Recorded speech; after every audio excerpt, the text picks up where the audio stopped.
Hello students, in the given question we have to calculate the equilibrium constant for the reaction where Fe2 plus are getting oxidized to Fe3 plus and cerium 4 plus are getting reduced to cerium 3 plus. Okay.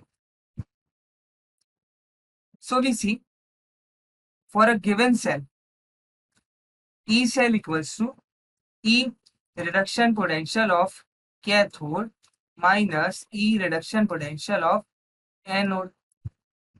So here cathode is cesium, which is getting reduced. So it will be the cathode. Its reduction potential is 1.44 and iron is getting oxidized. Hence it will act like anode. Its reduction potential is 0.68 volt. Okay, so now we can calculate E cell equals to 1.44 minus 0.68. That will come out to be plus 0.76 volt. Okay. Now we know at equilibrium, EMF of cell is 0. This is standard EMF. Okay, but E cell is 0. So we can write E dot cell, that is standard EMF, equals to minus 0.059 and the equilibrium constant will come after the log. Okay. This is the formula at equilibrium, or this is the Nernst equation at equilibrium. Okay. Also, there will be a plus sign here. Okay, E cell will be 0.059 n log K. We have calculated E dot cell as 0.76. Okay, n for the given reaction will be 1 because the change in the oxidation number for the each element is only 1. Okay, the change in oxidation number is 1. So n is 1. We have to calculate this equilibrium constant. So log K will be 0.76 upon 0.059. So K will come out to be 7.6 into 10 to the power 12, and that is our answer for the given question. Hello everyone, हमारे पास question है standard reduction potential for copper 2 plus copper is 0.34. Calculate the reduction potential at pH equals to 14 for the above couple. KSP of copper hydroxide is 1.0 into 10 to the power minus 19. तो हमें standard reduction potential दिया हुआ है copper 2 plus copper का, जो कि 0.34 volt है, और यहाँ पे हमें रिडक्शन पोटेंशियल निकालना है इस कपल के लिए, और जिसका pH इक्वल्स टू 14 है. और साथ ही साथ बोल रहा है कि KSP जो है, मतलब कि solubility product of copper hydroxide जो है, वो हमारा यहाँ पे 1.0 इंटू 10 टू पावर माइनस 19 है. तो इसके अंदर हमारे पास pH इक्वल्स टू 14 दिया हुआ है. तो pH इक्वल्स टू 14 का क्या मतलब होता है? जब pH जो होता है वो जनरली हम कहते हैं कि लॉग H प्लस आयन की कंसंट्रेशन होता है, pH इक्वल्स टू 14. तो ये एक रिलेशन होता है pH equals to minus logarithm to the hydrogen ion concentration. तो इसमें से हम हाइड्रोजन आयन की कंसंट्रेशन निकाल सकते हैं. तो pH हमें 14, pH जो हमें दिया हुआ है यहाँ पे 14 है. तो अगर इसको हम सॉल्व करेंगे तो हमारे पास क्या वैल्यू आ जाएगी? तो ये लॉग यहाँ पे एंटी लॉग में कन्वर्ट हो जाएगा जब इस साइड आएगा. तो एंटी लॉग 14 को अगर हम सॉल्व करते हैं तो हमारे पास जो वैल्यू आ जाएगी इसको सॉल्व करने के बाद वो हो जाएगा 10 टू द पावर माइनस 14. ये हमारी H प्लस आयन की कंसनट्रेशन है. अब इसके अलावा हमें एक आयनाइजेशन प्रोडक्ट भी पता है. आयनाइजेशन प्रोडक्ट कैसे पता चल पा रहा है? आयनाइजेशन ऑफ वाटर, हम उसके बारे में बात करेंगे यहाँ पे. तो आयनाइजेशन ऑफ वाटर का एक रिलेशन होता है, तो ये KW इसका कांस्टेंट हो गया. इसके अलावा H प्लस का और हाइड्रोक्साइड आयन का ये प्रोडक्ट होता है, ये हमारा आयनाइजेशन ऑफ वाटर है. तो हमें यहाँ पे KW पता होता है 10 to the power minus 14. H plus अभी हमने निकाला 10 टू द पावर माइनस 14, और OH हमें पता नहीं है. तो इसी के बेसिस पे हम OH की कंसंट्रेशन निकाल सकते हैं, क्योंकि हमें यहाँ पे हाइड्रोक्साइड आयन भी दिया हुआ है, तो उसके बेसिस पे हम हाइड्रोक्साइड आयन की कंसंट्रेशन यहाँ निकाल सकते हैं. तो जब इन दोनों वैल्यू को सॉल्व करेंगे तो हमारे पास क्या वैल्यू आ जाएगा? अब 10 to the power minus 14 divided by 10 to the power minus 14 equals to hydroxide ion concentration. तो hydroxide ion concentration equals to क्या आ जाएगा? इक्वल्स टू 1 आ जाएगा. तो ये हो जाएगी हमारी हाइड्रोक्साइड आयन कंसंट्रेशन. अब इसके अलावा हमारे पास क्या ऑप्शन बचता है? जो हमारे पास कॉपर हाइड्रोक्साइड दिया हुआ था, जिसका सॉल्युबिलिटी प्रोडक्ट यहाँ पे 1.0 10 टू द पावर 19 है. तो कॉपर हाइड्रोक्साइड जो है जब डिसोसिएट करेगा तो कैसा उसका स्ट्रक्चर बनेगा, उसके बारे में डिस्कस करेंगे पहले. तो ये हमारा कॉपर हाइड्रोक्साइड है. तो ये जब डिसोसिएट करेगा, क्योंकि यहाँ पे इक्विलिब्रियम कांस्टेंट की तरह यूज़ कर सकते हैं, ये जो मॉलिक्यूल है इक्विलिब्रियम एग्जिस्ट करेगा, तो Cu2 प्लस और साथ ही साथ क्या निकलेगा? 2 हाइड्रोक्साइड आयन. तो ये हो जाएगा जब कॉपर हाइड्रोक्साइड का डिसोसिएशन होगा. अब हमें इसका KSP प्रोडक्ट दिया हुआ है, KSP सॉल्युबिलिटी प्रोडक्ट होता है जिसको हम कहते हैं। अब हमारे यहाँ पे कॉपर 2+ की कंसंट्रेशन हमें पता नहीं है, हमें हाइड्रोक्साइड आयन की कंसंट्रेशन पता है और साथ ही साथ हमें KSP प्रोडक्ट दिया हुआ है। तो यहाँ हमें KSP दिया हुआ है, हाइड्रोक्साइड आयन कंसंट्रेशन हमने यहाँ पे निकाला है। तो इसी के बेसिस पे हम यहाँ पे अब कॉपर आयन की कंसंट्रेशन निकाल सकते हैं। तो ये हमें क्या दिया हुआ था, 1.0 × 10⁻⁻19 कॉपर की हमें कंसंट्रेशन यहाँ पे निकालनी है।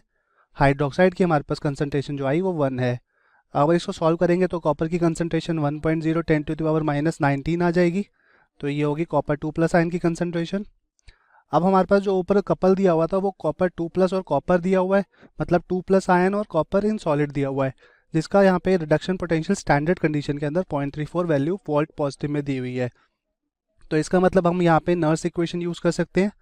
नर्स इक्वेशन, तो नर्स इक्वेशन के बेसिस पे जो इसका रिलेशन होता है वो क्या होता है अब इस समय, तो पहले तो कॉपर 2+ आयन 2 इलेक्ट्रॉन को गेन करेगा और कॉपर 2+ फॉर्म के अंदर कन्वर्ट हो जाएगा कॉपर फॉर्म में। यहाँ पे ये सॉलिड है और यहाँ पे ये एक्वस फॉर्म में था। तो जब इसने 2 इलेक्ट्रॉन गेन करे तो इसने कॉपर सॉलिड के अंदर कन्वर्ट हो गया। अब हम इसी के बेसिस पे इसका नर्स इक्वेशन का रिलेशन शो कर सकते हैं।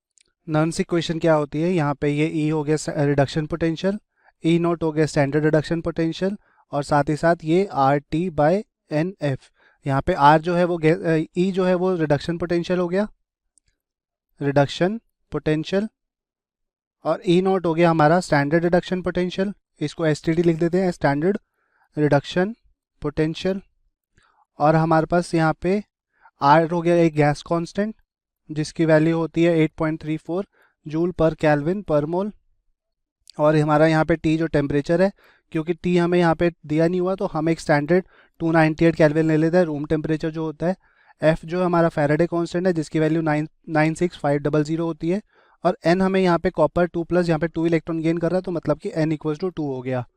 तो ये साथ ही साथ यहाँ पे हम देते हैं log concentration of product bye reactant. तो यहाँ पे हमारा प्रोडक्ट कॉपर सॉलिड है तो मतलब 1 लिखेंगे, और जो हमारा रिएक्टेंट है कॉपर 2+ आयन की फॉर्म में प्रेजेंट है। तो इसकी कंसंट्रेशन अभी हमने निकाली भी और यहाँ पे वैल्यू पुट कर देंगे तो हमारे पास सॉल्व हो जाएगा। क्या आ जाएगा अब वो डिस्कस करेंगे। तो हमें ये वैल्यू निकालनी है, ये हमें 0.34 वोल्ट दी हुई है क्वेश्चन के अंदर। अगर RT/NF को सॉल्व कर दे डायरेक्टली तो हमारे पास क्या सॉल्व हो जाएगा, 0.59 डिवाइडेड बाई 2। इसको सॉल्व करने के बाद हम लिख सकते हैं डायरेक्टली। और लॉग में क्या दिया हुआ है, 1.0 × 10⁻⁻19। तो ये हो गई हमारी कॉपर की कंसंट्रेशन। अब इसको सॉल्व करेंगे तो क्या आएगा, ये हो गया हमारा 0.34 वोल्ट और ये हो जाएगा 0.059 डिवाइडेड बाई 2। अब बच जाएगा हमारे पास, अगर ये log -19 है इसको ऊपर ले जाएंगे तो ये 1 × 10⁻19 हो जाएगा। अब इसको सॉल्व करेंगे तो log 1 जो होता है हमारे पास, log 1 जो है यहाँ पे, अगर इसको हम प्रोडक्ट रूल लगा दें log A+B, उसको हम अभी दिखा देते हैं यहाँ पे। तो log AB को जब हम एक्सपेंड करते हैं तो log A+B लिख सकते हैं। सिमिलरली यहाँ पे हम वो चीज़ कर सकते हैं। तो 0.34 वोल्ट 0.059 बाई 2 log 1, और ये हो जाएगा log 10⁻19। तो यहाँ पे प्लस आएगा। तो अगर इन दोनों को भी सॉल्व करेंगे तो अब log 1 = 0 होता है, log 1 = 0 होता है। सिमिलरली जो log 10 × 19 है तो यहाँ पे 10 × 19 जो होता है वो आगे आ जाएगा। ये हमारे पास एक रिलेशन होता है इसके लिए भी, जब कभी भी log A⁴ जो होता है तो A⁴ जो x होगा वो उसका जो x होगा वो बाहर आगे आ जाता है, और ये होता है रिलेशन हमारा log A⁴x के लिए। तो यहाँ पे इसी रिलेशन का हम यूज़ कर सकते हैं 10⁻19 के लिए। तो log 10⁻19 मतलब कि 19 × log = 10, और log 10 जो होता है वो हमारा = 1 होता है। अब इसको सॉल्व करेंगे तो क्या आ जाएगा, E = 0.34 volt minus 0.59 divide by 2, और ये हमारा बच जाएगा इंटू 19। अब इसको सॉल्व करेंगे तो E = हमारे पास आ जाएगी वैल्यू लास्ट में -0.22 वोल्ट। तो ये हो गया हमारा स्टैंडर्ड रिडक्शन, हमारा रिडक्शन पोटेंशियल इस कपल के लिए, और यही हमें इस क्वेश्चन के लिए निकालना था। So thank you, hope you like it. Hello students, in the given question we have been provided an excess liquid mercury is added to acidified solution of 1 × 10⁻³ molar ferric ions. It is fine. 5% of ferric ions remains at equilibrium. We have to calculate E naught, mercury, ion to mercury, assuming that the only reaction that occurs is given below. E Fe3 plus to Fe2 plus is given as 0.77. So first we need to calculate the concentration of Fe2 plus, Fe3 plus and mercury at equilibrium. So we will write this reaction, which is this. So we have been provided that initially mercury is added in excess, so it will not be the limiting reagent. Iron initially is 1 into 10 to the power minus 3 molar. Okay, T equals to 0. Concentration iron is 1 into 10 to the power minus 3. At equilibrium, we have 5% left. Okay, so this will be 0.05 into 10 to the power minus 3. Iron, Fe2 plus ion will be twice the reduced by Fe3 plus. So it will be 95% of the iron, that is 0.95 into 10 to the power minus 3. Okay. And mercury will be, these are Fe2 plus and mercury will be 0.475 into 10 to the power minus 3. Okay, since we have been provided that 95% of Fe3 plus gets reduced. Okay, so utilizing this, we have calculated the concentration of each ion at equilibrium. Now at equilibrium, what we know about EMF? EMF is 0 at equilibrium. Okay, E is 0 at equilibrium. So we will utilize this point and use the Nernst equation. So we know Nernst equation is E equals to E naught minus 0.059 upon N log concentration of the products. Products are Fe2 plus and Hg2 plus. Okay. And Fe2 plus concentration will be square because it has 2 in its stoichiometric coefficient. Fe3 plus concentration will also have a square because it have a coefficient as 2. So we know E is 0. We have to calculate E naught for mercury. We know for iron it is 0.77. So we can put this. Okay. Minus 0.059. And for the given reaction is 2. Okay. And we have calculated each and every concentration. Okay. The concentration of Fe2 plus is 0.95 into 10 to the power minus 3 into concentration of Hg2 plus, or we can just write in the next line.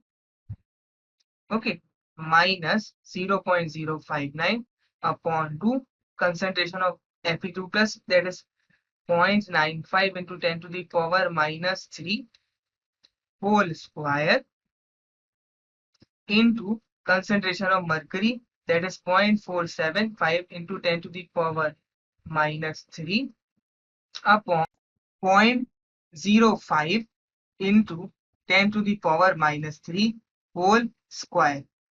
Okay, so on solving each and everything, we have to calculate this mercury reduction potential.